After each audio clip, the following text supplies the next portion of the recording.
Ignition sequence start. 6, 5, 4, 3, 2, 1, 0. All engine running. We have a liftoff. Liftoff on Apollo 11.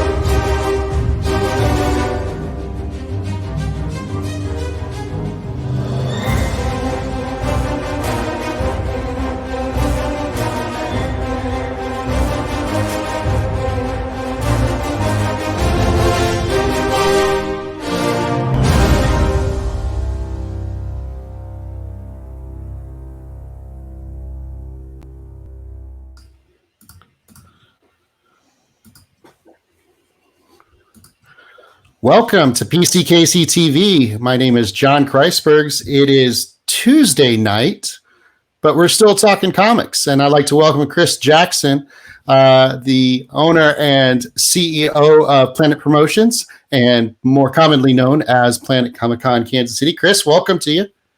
Thank you, John. Glad to be here. And William Binderup, owner, proprietor, instigator at Elite Comics. William. Shopkeep. There you go, buddy. Hey, guys. So it's Tuesday night, which is kind of cool. This is a little bit, it's different. We've done, believe it or not, this is the fifth time that we've gotten together and talked comics. So, but it's a little different here. And William, you're going to have some fun stuff for us to talk about a little later on, won't you? Yeah, new books. Woo! New books for a while. Yeah, it's going to be exciting. We're looking forward to that. Plus, we also have a lot of fun planned. A couple of things that we're going to be doing that we always do. We're going to give our love to some exhibitors, retailers, crafters, creators, artists, people that we normally see at Planet Comicon Kansas City every single year. We haven't had a chance to see them yet this year. So we're going to be doing some shout outs and giving some love to them. But the biggest thing we got going on, Chris, we have a special guest this week. We're very excited that we have one of the region's top creators joining us this evening. And we'd like to welcome Jeremy Haun to the stream. Hey, Jeremy. Yay. Greetings, Jeremy. Thank you for coming out and joining us tonight. Jeremy's the creator of numerous comics, including The Realm, Beauty, Red Mother, and we'll be talking about all those as the evening goes on. So thank you for taking the time to join us this evening, Jeremy. Thanks for having me. I had a nice dinner, and I now get to sit down and chat with you guys. It's going to be good. There we go. Thank you for growing out your pandemic beard. Yeah, you know what? Actually, I'm not going to lie. I trimmed it back just for this. I was looking at the picture of you we have on our website, and it's much more, that beard's more tame in that picture. So. You should have said you started 6 weeks ago when you got locked in. It was 2 weeks ago, man. Don't don't challenge my beard growth. The hormones are working great. Yeah. So this is a no beard shaming zone. Okay. Whether you are hold on. I know. Beard or no beard, we welcome all. We welcome all. That's how it works. If you just rub it more, Chris, it'll come in. It'll come in, but it'll be the same color as this hair. Yeah. It'll be pure white. That's fantastic. Who doesn't love Santa Claus? Yeah. I do not want that association. Yeah.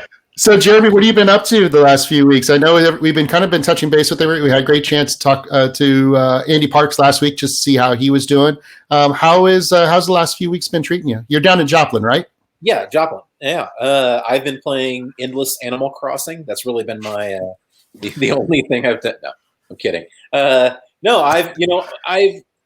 this has been an interesting experience for all of us. Yeah.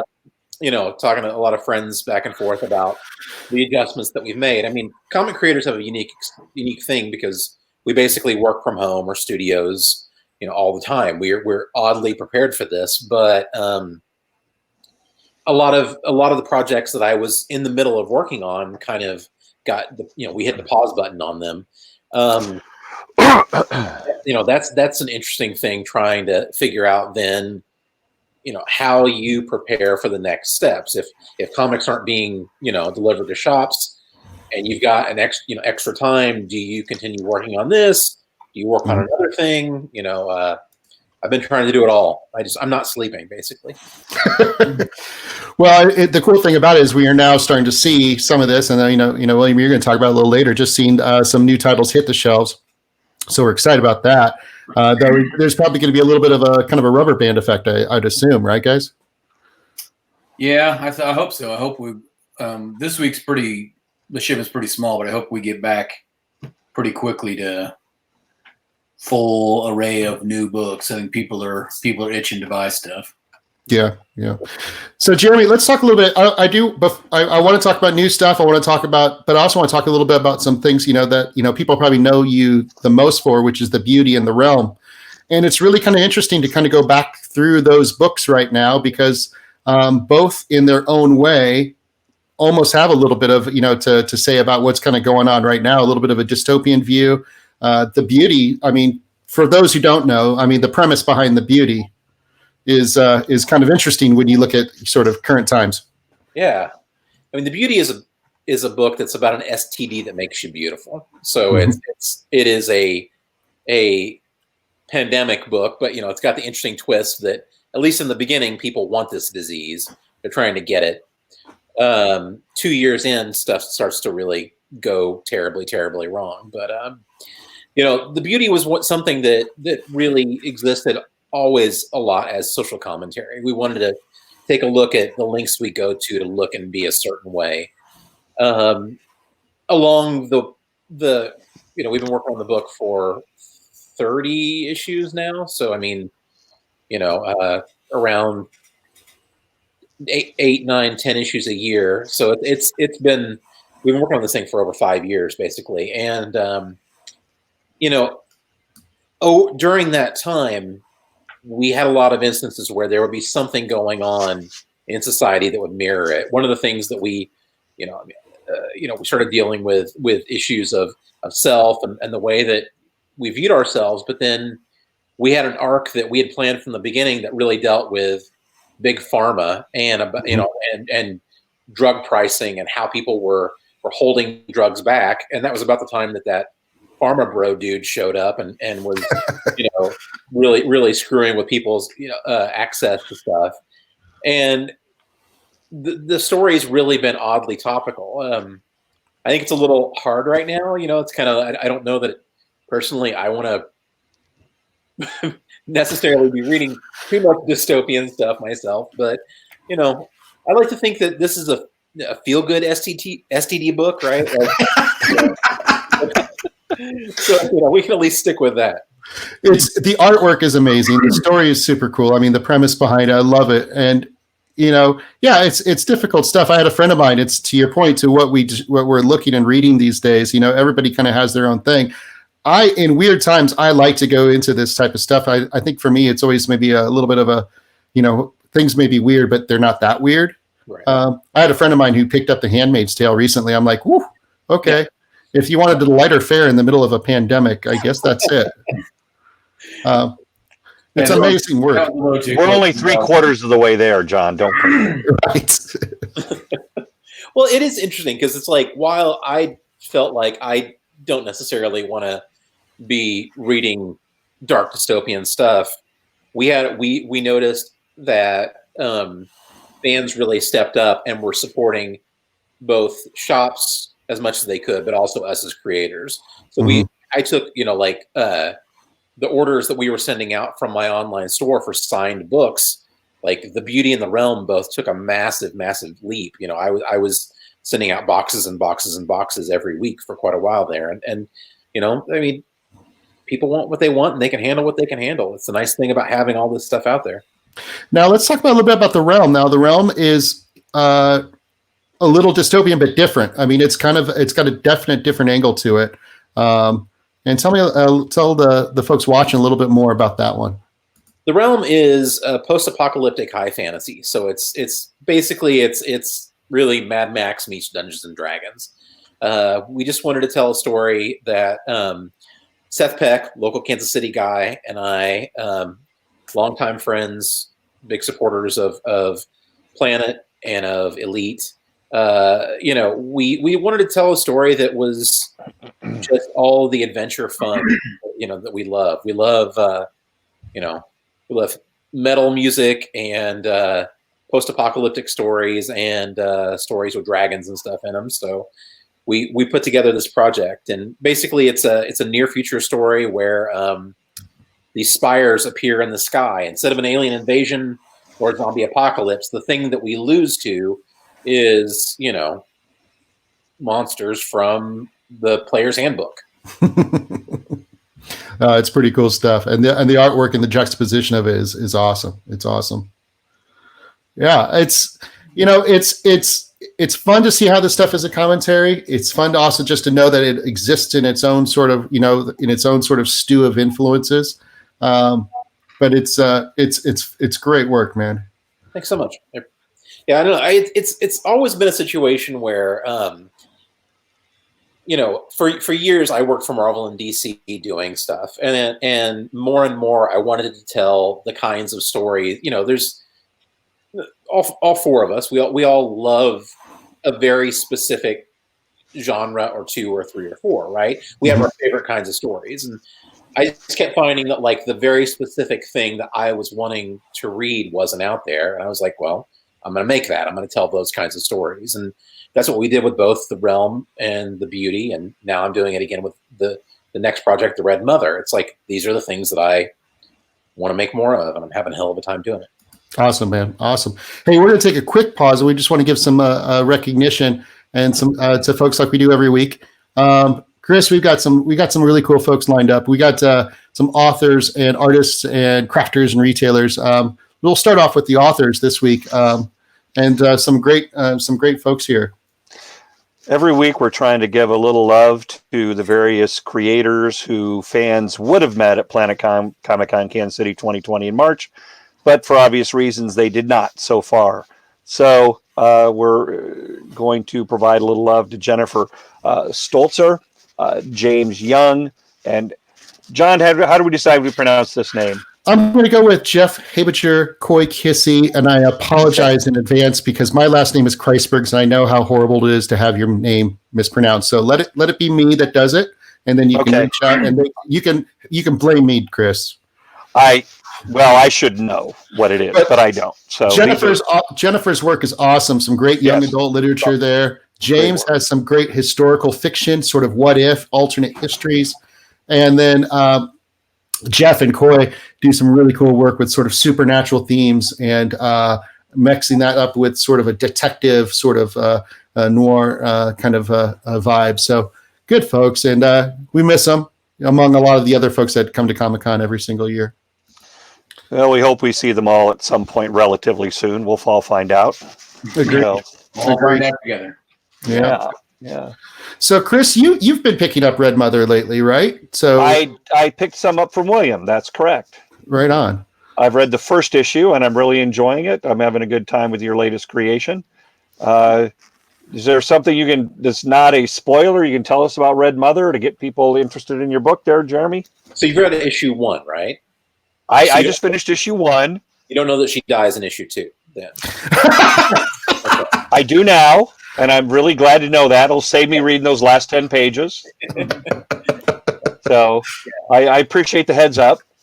Yeah. No, it was much worse than it appeared, and she's gone. So the Red Mother is my new Boom Studios book. It's a project that, whether it's the Red Mother or the Realm or the Beauty, I always try to pick a project that I want to do, but also something that kind of intimidates me to work on. The Red Mother, it's a very specific kind of horror. It's that personal supernatural horror. It's easy sometimes to be like, okay, there's especially like in films, it's like you can get slasher stuff or you can get crazy jump scares. You have to really do it a specific way in comics, and I wanted to deal in that lurking dark thing that you can't stop, that's coming, and it's just gonna get you eventually. And it's the story of Daisy McDonough.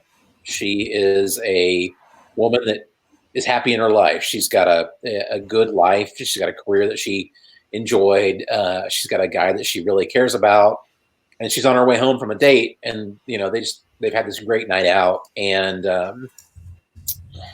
something happens. They get attacked, and he is taken. He is pulled into the darkness, and she gets hit and loses her eye.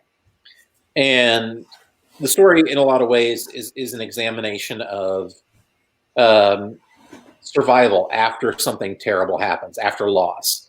We're all dealing, especially right now, we're all dealing with some kind of loss, some kind of change in our lives and in our worlds, and we're all having to rebuild from that. Mm-hmm. And Daisy's story is one of getting past the loss of this man that she cared about, but also her eye, part of herself. And she gets this prosthetic eye that's put in. It was actually really fun kind of learning about the process of ocularists. They're individuals that make these prosthetic eyes. They hand paint these gorgeous, really realistic looking eyes. She gets this prosthetic eye and then starts to see through it, which, of course, if you have a prosthetic eye, you can't see through it. It's not bionic. Can't quite do that yet. But she starts to see through it, but she sees red, and she sees this thing coming for her. I don't know if we don't have that in that image, but that's pretty much the end of issue 1. So right, yeah, right yeah, on. and it's exactly where issue 1 ends. So the Red Mother, she knows the Red Mother is calling to her, and it's the story about trying to find out if that's gonna happen or not. That's awesome. See, I like these kind of horror stories better. They're more like smaller, they're scarier, more personal. That's why I think like Stephen King novels work way better than Stephen King movies, because it's all in their head and it's psychological, and it's like a lot of these Stephen King movies, there's big body counts, but if you go to the book, 1 or 2 people die in the whole thing. Right. It's all like scariness inside your head of what am I going to do? How do I deal with this? What's happening to me? I think that's what the Red Mother's got. Is it's all like her.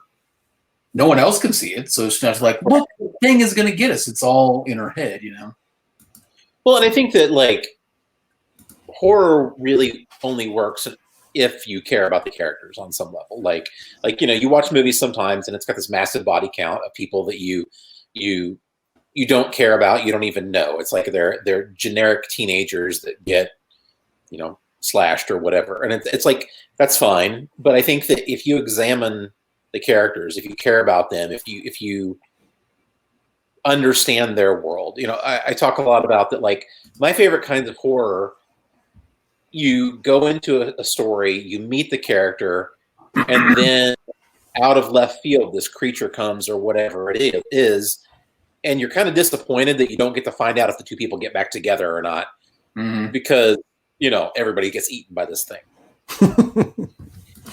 Yep. Well, I think that's why people like laugh. Well, I want to turn towards your background, Jeremy, and it's just kind of how you got involved in comics. And I'm going to let Chris kind of lead the way on that. Before we do that, though, Chris, let's give a quick. I know we got a lot of folks that we want to talk to or talk about this. So let's give a quick shout out to some artists here. There we go. Some familiar faces too, right? Absolutely. Dane Ault has been been setting up a Planet forever. We really appreciate his support, everybody's support that we're talking about today. But Dane is a friend who's been around a long time with Planet. Yeah, and Nate Jones out of St. Louis. Nate's a good friend of mine, a musician and also an incredible graphic designer. So he's been at Comicon these last few years, and I miss seeing him. I see him on Facebook all the time. And then Dylan Jacobson, who's also been with Planet for a good amount of time there too. So some great print work, some really cool other things. I know Nate does stickers. Dane does a lot of cards and small stock stuff. So definitely check these folks out. These are folks who are still who are usually on the circuit this time. And they all have websites, and they're all offering merchandise by mail. And we will be posting the information for all of our exhibitors, and particularly these we've mentioned tonight. So if you go to our Facebook page or the website, you can find the contact information for all of them. Yeah. And we think we should give them all some business. And as far as Jeremy's books, gosh, The Realm, Beauty, and Red Mother can all be found at William's shop, Elite Comics in Overland Park, I believe. Yep. And we highly recommend going to one of your local comic shops to pick up those books. Absolutely. Any of them. I mean, I always push William's store, but there's numerous stores around Kansas City and other cities that have been very supportive of Planet. So we appreciate that. So last week when we had Andy on there, Jeremy, we asked how he got into comics, and I think he said it was a defective magic bean. But I wondered what was your introduction to comics? What made you say I want to be a comic creator? Just hit your head one day badly? No.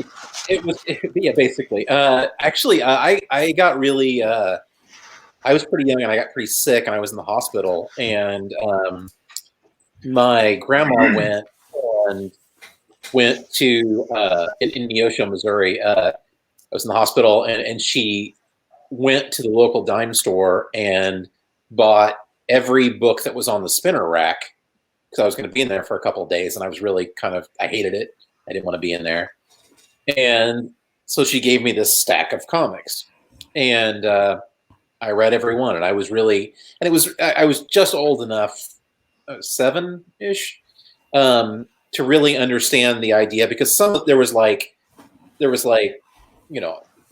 Archie stuff in there and Batman and all these things, but there were a couple issues of Spider-Man. So I got like one issue, and then I realized, oh wait, this isn't just one thing. There's actually more of this, and I can go back and I can go forward. And then I started going up to it's called the Book Barn then in Joplin. Yes. And, very familiar with it. Yeah. Yeah, and it was a great shop. There was also a shop called Parallel Worlds back in the day that was upstairs, and it was a little bit more kind of cram packed and kind of just an odd little shop. And between those two, I was finding all this stuff that I got into, and I started collecting X-Men pretty hardcore, and then I had different friends, and we kind of all collected different books and rated those. I got really into Wendy Peeney's ElfQuest series, and I kept reading, and I would draw these things over and over, and I kept saying, I want to draw comic books. I want to tell these stories. And I think that my mom while she was always very supportive, I think that she always hoped that I would have some backup plan. And I got into high school, and I was still saying the same thing, right? I was still saying, I'm going to make comics. And she's like, you're going to starve. And then when I graduated high school, and I got a Thomas Hart Benton is a local artist. I got this Thomas Hart Benton scholarship to go to be part of the art department at Missouri Southern. And while I was there, rather than wanting to necessarily, do ceramics or sculpt or paint or whatever, I wanted to work on comics, and I kept doing that. And I think that the same fear that my mom felt that I was going to, force comic books to happen, my professor started, they're like, you gotta give up this comics thing. And I didn't. I eventually left school, and roughly when is this? When is this, like year wise? Oh God, I don't know, 1942 or something like that. This is, let's see, I graduated high school in 94. So I was in my 4th year of college when I left. Yeah. I had wow. Okay. Yeah, I had 12 hours left before my degree. Mm-hmm. And I put together a portfolio and went out to San Diego. for SDCC. A lot smaller then, right? You came in the Mhm. back, down. That's back when you could actually get tickets and hotel rooms fairly easily. Oh yeah. We Yeah. stayed out.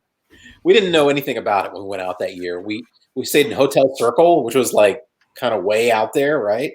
5-6 miles, 8 miles from downtown. Yeah. Yeah, but it was like a Holiday Inn and Hotel Circle. It was like Sure. $40 a night, right? Those same rooms now are like during Comic-Con are like $300 or something like that. But Yeah. Yes, they are. but we went around and I showed my portfolio and really, I realized that I had a lot of work, a lot of growth that I needed to do. And so I went back and I just started making my own things. And, just kind of printing my own black and white comics and stuff like that. And a buddy of mine and I started working on this book called Paradigm, which was a black and white create your own thing. And I had been to San Diego, but I had heard about this show in Kansas City, and I had gone up, and then I was like, okay, well, I'm a guest this year. The next year, I want to set up at Planet, right? And so we got a table at the show, and I'm going to mess this up. 2001, maybe. In there, right? That was an early one. I remember Paradigm now. I was going to ask you what the first year you did Planet was. We started in 1999, but you were there really early on. It was very early on. I think the first year I went as a guest just to show my work to people, and then the next year. So, but we went and we had self-published Paradigm, so we had done it through this Two Irish Guys Press, right? Mm-hmm. And Jim Valentino was there at the show. One of the creators of Image Comics. Right. 7 guys who founded Image Comics. And I he had Shadowhawk there, and I was really excited to meet him. And I took a copy of Paradigm over to Jim, and I said, hey, I love Shadowhawk. I've loved all your stuff. I just want to give you this. So I gave him a copy of Paradigm, the Two Irish Guys Press version. And a week later, I got an email from Jim, and he said, hey, why didn't you pitch this to Image? And I was like, because I didn't think he'd want to do it. And he's like, well, we do want to do it. And so we ended up publishing 12 issues of Paradigm at Image Comics, and that was how I got in. I had forgotten that parts of that story, but as soon as you mentioned Paradigm, I remembered that the Planet had a role in that. I'm very, very pleased that venue was available. I talk about Planet being a venue where like-minded people can find the creators, can find the publishers, can find the retailers, and you're a prime example of somebody that came to the show, and one of our guests found your book. Yeah. So, well, I mean, that's the thing. I think it's such a connective. I think shows. Planet's grown. You look at some of the San Diego or oh gosh, yeah. You might not be able to do that at San Diego anymore. No, that's the thing. Be able to find anyone in power to give it to it. So they're like jammed up all day long with meeting TV executives, And I think that there is something so special about that time, when we came up, and really the show, Planet, and my career kind of grew together. I mean, it went from being a small but good regional show to what it is today, and I think a lot about that. I think about that what wonderful happenstance being a kid that is in his early 20s, going to a convention and I don't know if I would have gotten the same reaction if I had gone back to San Diego, but at Planet I managed to hand that to Valentino, and I am here now because of it. The rest, as they say, yes. Jeremy, do you think that's still an opportunity for young artists to be able to do that, to run off to San Diego, take their book and do that? Or, I mean, is that still a possibility? No. No, I think Kickstarter is the new version of that. Well, yeah. I mean, yeah. I think that you have to. It's definitely a different world. But I will say, San Diego and New York, while everybody is there, I think that those shows are too big to have this kind of, that kind of thing happen. Now, I think relationships, because I think that we didn't, whenever I was coming up, we didn't have Instagram or as William said, like Kickstarter or any of these things where we could, I was just at a tiny little library convention recently, and this young lady came up. She was, I think, 16 years old, and came up with her mom, and she was showing this work that that she'd been doing, and she has more followers on Instagram than I do, and she does these amazing illustrations, and she's been getting hired out, and that was the way that she got found out. Was through Instagram and building an audience like that. There are so many more ways now to get these things done. But I think if you are, definitely come to shows, definitely show your portfolio. But I think that if you want the better experience, the more, even Planet is, I'm busy from the time I sit down until the time I leave at night.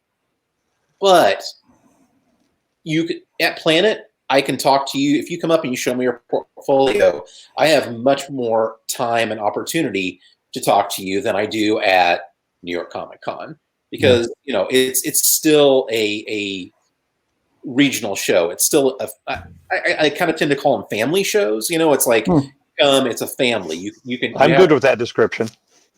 Yeah, I normally wouldn't say that because I usually want to give Chris more crap than that. But yeah. Andy Parks talked about that last week too, as well. It's just that that opportunity that Planet does to bring people together, that community piece to it, which I think is super cool. Let's touch on that, real quick. We're going to take a quick pause here. We're going to talk a little bit about some crafters and retailers, Chris, this time around, that you like to bring in on a regular basis here. Absolutely. Yeah, Omnia Phantasia, a great cosplayer, but also really gifted crafter, and has a lot of great work out there in terms of kind of some starters and some everything from armor to full-on seamstress work. Omnia Phantasia, great stuff. Century Artisans with their wood cuts, their laser cuts, woodwork, some really cool things that are there. And then Chris, some folks here that really well in this group.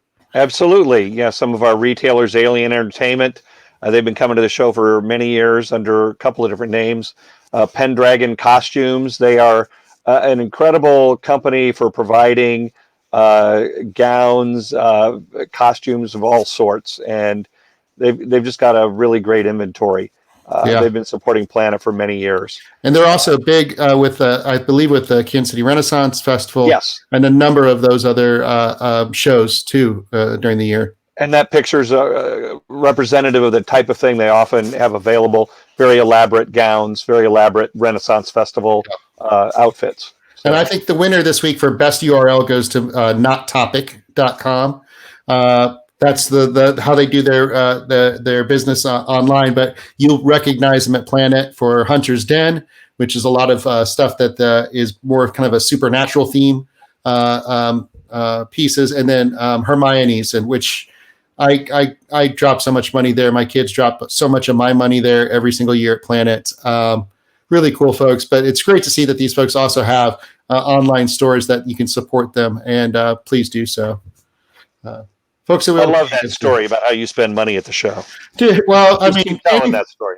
Anything has to do with Harry Potter, it's got my family and my wallet. That's just kind of how it works, guys. Well, I think people I know people know this, but just when you show those crafters and retailers and stuff, you should take an opportunity to write those down and actually go spend some money with those people. Mm-hmm. Because a lot of those people, a big part of their income is convention season. And convention season has been, I mean, it's been destroyed for Chris and the rest of us, but also those are people that Yes. they don't have a store. They don't have, if they aren't going to shows, they are not making money, and they could use a little online love. That's why we were trying to do it. And we are definitely posting those website addresses to our website and our Facebook page. Absolutely. Absolutely. Yeah, but don't wait till you see them at a show.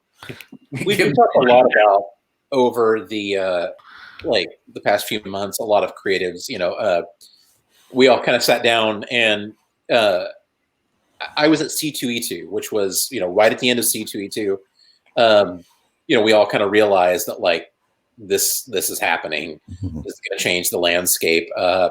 Immediately after that, we were sitting in the airport on the way home when we were finding out that Emerald City was going to have to postpone, and we've had a lot of time as creatives to talk about the effect of this, and now that we've missed several shows,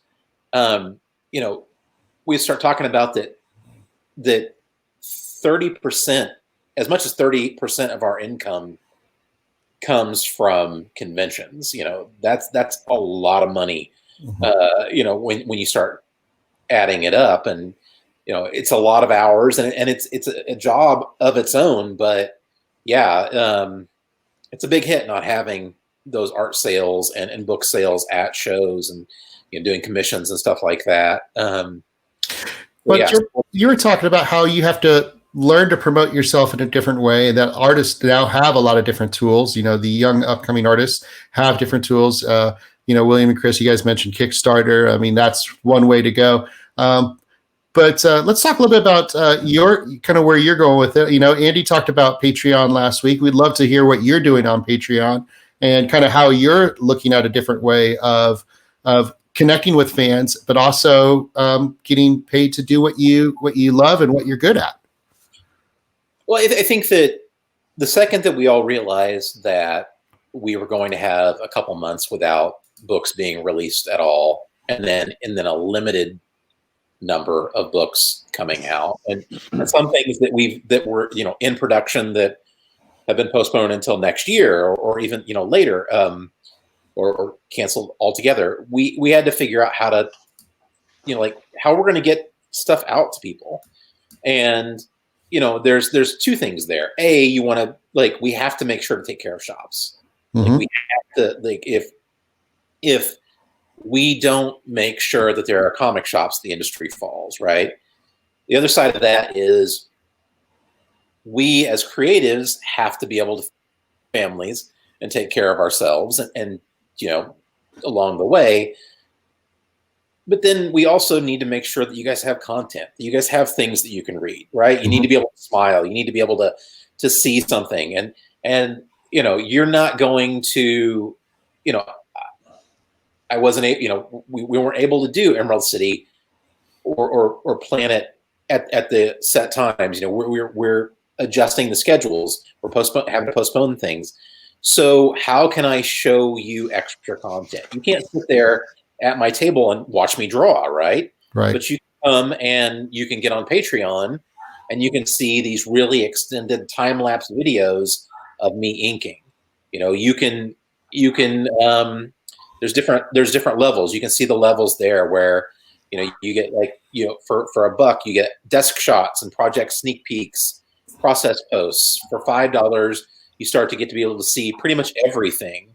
I do fun things like for $20 you can get everything that came before, but then I actually do a monthly cocktail hour. Yeah, I like the cocktail theme that kind of goes with all of this too, by the way. Well, that was the thing. Originally, my Patreon started out as a very specific project. I did this comics and cocktails thing. Yeah. So what it was me doing these hands down. So I was drawing my hands making cocktails, right? So me pouring the bitters in and doing the orange, and it was a recipe comic, is really what it was. So I have on my Patreon, I have 15 or so recipes for like my old fashioned, Yeah. my White Russian, all these things. You can see how I make them in comic book form. But I wanted to do, I realized the second that this happened, and I've been thinking about it anyway, but I was like, I need to make sure there's more comics in Comics and Cocktails. I wanted to make sure that people were getting extra content. So I started, posting more of the time-lapse pieces, more I do this thing called Ashcan Theater, where it's, like we always used to buy those ash cans back in the day where it'd be like a preview of a comic, but it was like black and white, and it may not even be, it wouldn't be colored, but it might even have lettering on it, right? It was just this staple. Half size. Digest sized. Yeah. And I loved them. I have so many of them that I've collected over the years. I've got like some old Teenage Mutant Ninja Turtle ash cans and stuff like that. But just these various things that I got from back in the day, but I wanted that now, and I wanted to be able to give people that experience. So what I started doing was like starting with issue 1 of The Realm.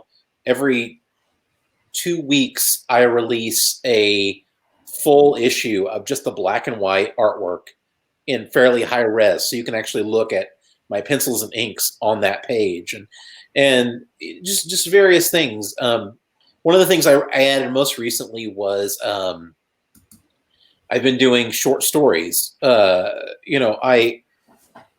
comics we talk about like, our anthology's dead. Should we do those anymore? And anthologies have always been kind of one of my favorite things. I did the Bad Karma project with local guys a couple of years ago, and it was kind of a themed anthology with really 4 of us writing the whole thing. But I miss short stories, especially in prose. You look at those Stephen King short stories, or his son Joe Hill, Clive Barker's stuff. It's all from one voice. And so I was like, I'm going to do short stories. I'm not really drawing sequential comics at the moment. I'm mostly, in fact, writing right now. But I was like, I want to still tell sequential stories. So I'm doing these 1 to 7 page short stories and releasing them every other week on my Patreon right now. So it's new content. I think you're missing one thing on the Patreon. I think you should add one level where they can come to your house and watch you draw. I like that. I think like a $3,000 level. They drive out to your house and just watch you draw. Yeah, just over your shoulder and watch you draw. Just lurk.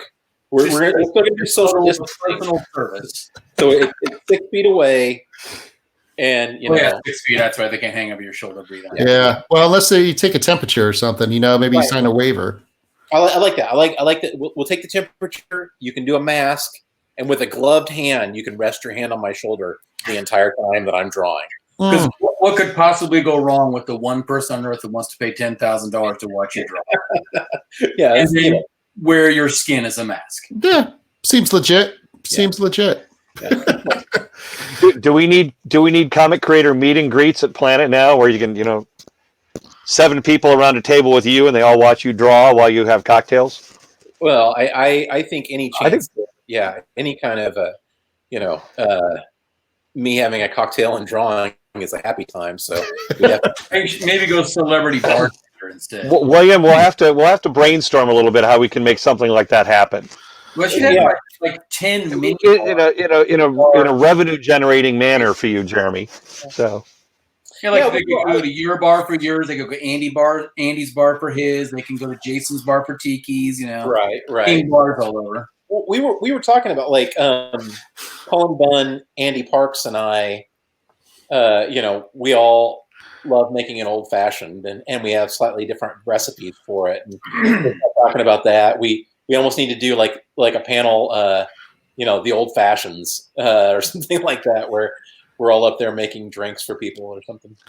That's Chris. Can we do this? Can we do this the next Comic-Con? Turn every creators table into its own bar? We can have some sort of side event that is that. Yes. Maybe it's a bartending competition among comic creators. I actually think it's not a bad idea to have a cocktail reception of some sort where you each have your own table. There you go. And people get their 10 minutes with you. They have a drink. Of course, they're all going to have to take Uber at the end of the evening because they're going to have 4. You better have everyone's keys in hand when they go to eat. Yes. Yes. Under your instruction. Maybe this is a theme that we need to keep working on. What's the connection between cocktails and comics? This is something we need to keep adding into the mix every week, guys. Into the mix. I like it. See what I did there? See what I did? Yeah, I know. I like this. Here's a new idea. By the way, that panel is not a bad idea, though. Yeah, Get the creators together. You can talk comics and talk your favorite cocktails at a panel. So that's certainly possible. Well, we got Dustin Evans. Thank you, Dustin. By the way, is behind the controls, helping us out with comments and stuff like that. He says he'll be DD. So nice. We are covered next time this happens. He means Daredevil, not designated driver. He didn't. He didn't really specify. When you're all drunk, he'll come in a red costume with horns, and you're like, "Oh, great." Yeah. We could just charge enough that we include an Uber ride home for each one of the attendees, and then back to the show in the morning, and their car can just stay at the convention. I like it. It's a whole VIP package there. So there you go. And Tim is saying that maybe we could do some sketching on the glass and stuff. So maybe that could be the whole part of it. I kind of love it, and I love the idea, Tim, that as I'm going along, the sketches get just crappier and crappier because I'm having a drink, right? They're going to get a little rough. Yeah. They look better to you, though. Yeah, they look great. These are all awesome. Some of my best work. The next year, you're going up to Jim Valentino with like 25 tumblers. Here's my new book. Pint glasses. Yeah. Hold on, they look better with beer in them. Hold on, the background. Yeah, William, I'd like to see how you would actually put those on the shelf at Elite. So we get pint glasses at Elite. We sell all those pint glasses. That's awesome. Jeremy, do me a favor. It's awesome. First off, it's awesome talking to you and catching up with you. But do us a favor, stick around here because we're going to talk a little bit more about what's coming up tomorrow, what we got in the poll. That William's going to take us through. Before we do that, Chris, let's talk about a couple of comic retailers that join us every year.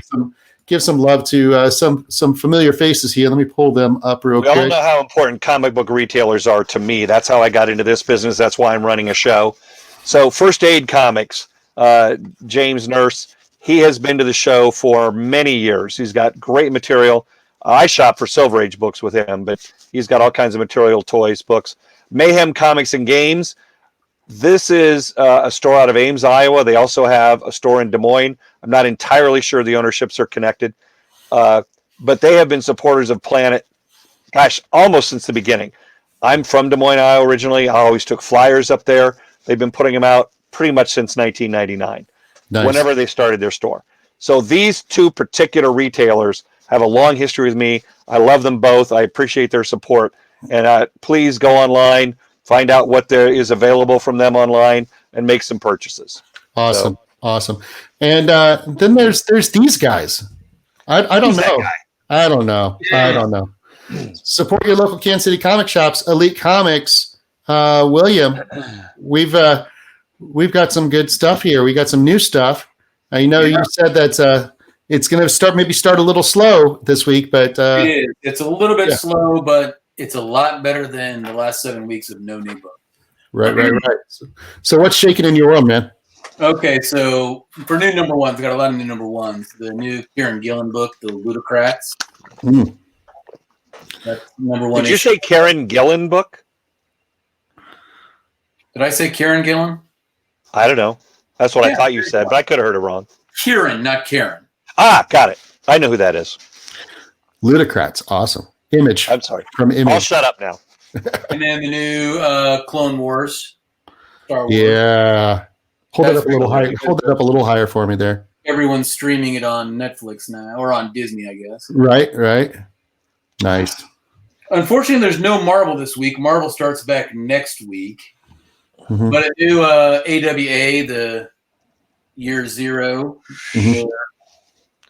There you go. Very well timed. They also had one of their books that came out the week that we shut down was about a worldwide pandemic. Huh, funny. So they got it going on. They Jeremy, you're saying something about that one? Yeah, that's Ben Percy's new book, right? Yep, sure is. Yeah. Yeah, the art inside it's really nice. Ooh, yeah. Yeah. Well, they got great people. You know, it's Axel Alonso that used to be with Marvel. They got a bunch of these great creators. They just happened to start shipping all their stuff like the week of the shutdown. Right. Mm-hmm. They're great, but they had some bad timing, sadly. Then the Snyder Capullo Batman Last Night on Earth Ooh. comes out this week. This is a beauty. Mm-hmm. Can't beat Snyder and Capullo, really. How many issues is this is 6 issues. Cool. What was that, 2 years ago, Chris? You had them at Comicon? Yes. You had them at Planet? Oh, yeah. 2018. Yeah. And speaking of other local creators, here is Freddie Williams. Yay. There you go. Yeah. Volume 3 of that. It's so popular they keep paying him to come back and do more of them. That's awesome. We're hoping to have Freddie in for a conversation here sometime in the future. And then I'm hoping to get Go ahead. a new DC thing they're doing is these box sets of kid stuff. Mm-hmm. Oh, there you go. Yeah. Those are The cool. Teen Titans Go. Oh, love those books. Loves those cartoons too. Yeah. I love these kind of cool box sets that sit on your shelf like that. It's kind of great. But to me, the highlight of the week is this is one of the best comics that's come out this year is Superman Smashes the Klan. Yes. This book is awesome. And it was a kind of a young adult graphic novel. It came out in three smaller issues, and then the trade just comes out this week. So if you're going to buy just one book this week, buy Red Mother. But if you're going to buy 2, Superman Smashes the Klan. Well done. Well done. There's some, for saying that it was thin, it's still not bad. There's still some, there's some quality stuff in there. It's just very odd to have no Marvels, but Marvel will come back in next week. Yeah. Yeah. It's interesting times. I mean, everybody's going to get things kind of cranked back up again, and it's going to take a bit. They're having to titrate a little bit with a lot of, everyone in California is still shut down. They can't really ship those guys a ton of books. This is the amount of books they're shipping is that maybe a store that can't be open at all could still kind of deal with it. Yeah. If they gave you, we got 3 or 4 of the big diamond boxes. We usually get 15 or 20. Mm-hmm. If all of a sudden closed stores are getting 20 or 25 big boxes, they'd lose their minds. Yeah. So Jeremy, could I ask, let's give a little plug. Can you talk about the stores in Joplin that people can go shop for these books? Yeah. In Joplin we have Hurley's Heroes, which a lot of local folks and you at Planet know Jason Hurley and his brother Nate. Jason is my co-creator on The Beauty, so we're good friends, and I love the shop. It's my local shop. It's the one I hit up. They have a great selection of comics, games, board games, card games. So yeah, I have a lot of love for those guys. They're great friends, and it's a fantastic shop. And then we also have Vintage Stock in Joplin. That Vintage Stock came out of the Book Barn itself, and there's Vintage Stocks everywhere now. Of course, there's in Kansas City and all around. Mm-hmm. There's Hurley's Heroes. I can grab that one real fast. That's a cool storefront. It is a really cool place. Yeah. Yeah. Dig it. That's also in my building. So. Well, I wish that convention would come back to Joplin once in a while. I came down there 3 or 4 times for a con. You had a good one-day show down there several years ago before the tornado. Yeah, they were doing that, and that was a lot of fun. We all hung out and had a great show and a great time. I think that having the shop and the show was a lot of work for those guys, and especially as Nate had a family, and he has a young daughter, and I would love to get back to it. I loved the feel of Hurley Con. It was a chance for, obviously for me to get my friends to come down and do the convention and hang out. And I don't know, maybe one day we'll get back to it. Yeah. And I mentioned a hurricane. It was obviously a tornado that came through and kind of disrupted the entire city. Yeah. Several years ago. So, yeah. It's had its share of adversity. Yeah. By the way, I like to show a few things every week from my collection. Yeah, so. Chris has been, you've been eBaying lately, haven't you, buddy? I've been eBaying, but this is my latest acquisition.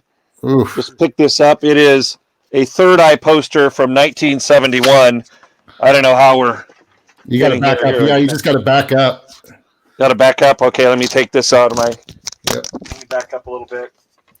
There you go. Back up much more because of my chair. And don't want to be the back. There you go. There you oh, go. look at that. Look at that.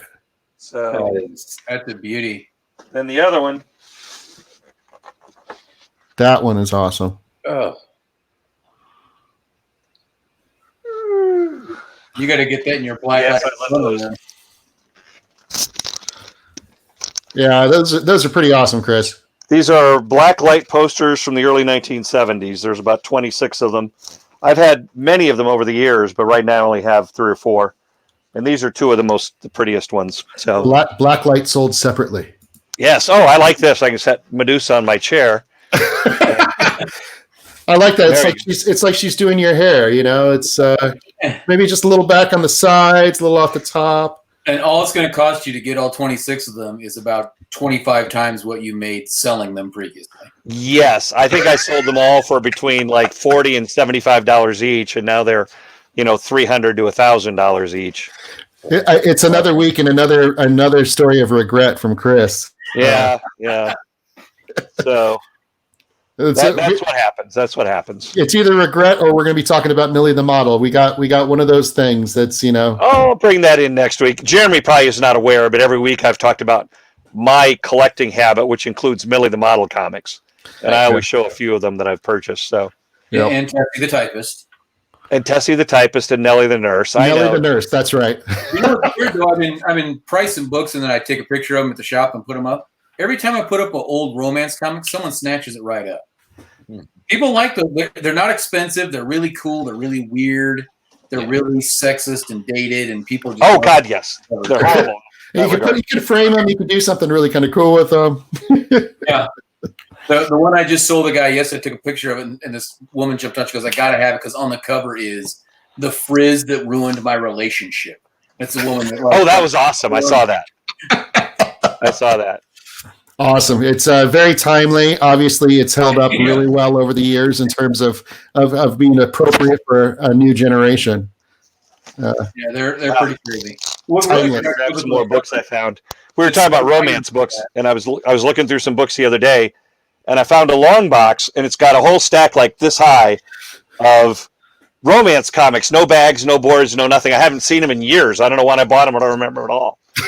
So now I'm gonna have to sort through them. I love this. So it's Chris's basement, guys. This is it's always gonna be something. That long box of Supergirls that you bought and lost like 15 years ago. It was Superman's girlfriend Lois Lane, and I don't think I've ever seen them again. I'm so excited to buy them too, and then they just disappeared. Yeah, they're somewhere. They're somewhere. In depth of your basement. There must be a sub basement that I'm unaware of, because some things are just missing. But so, William, we got a comment here from Robert Mitchell. Said, "I'd wear my Always Punch Nazis T-shirt while reaching Superman smashes the Klan." Perfect. There you go. Perfection. That works. That's somebody who knows how to get through the right books. But you don't want to punch Nazis. You got to get way too close. That's true. It's the social distancing does make it difficult. So you don't need to get any of those Nazi germs out in your fist. No. Like those Looney Tunes punch arms. It's like with the spring. Yeah. Or go Green Arrow boxing club era. Yeah. There you go.